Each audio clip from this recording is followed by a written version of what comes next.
Guys, magluto ta ngayon ng chop suey.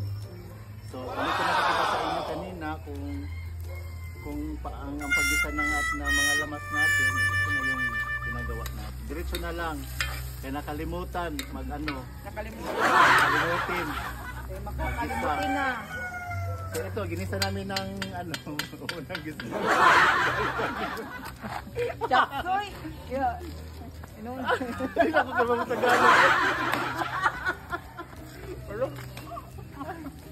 niluto namin to na una na, ito, niluto. Ipay na lang, anak.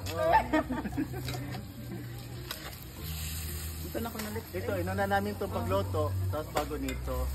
Pag maluto na to, ilagay itong ating chop suey.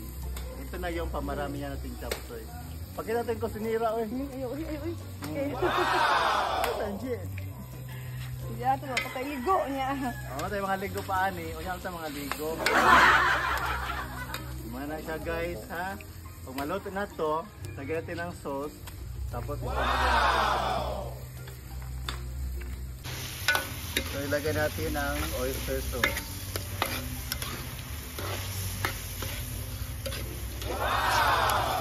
Yan, tapos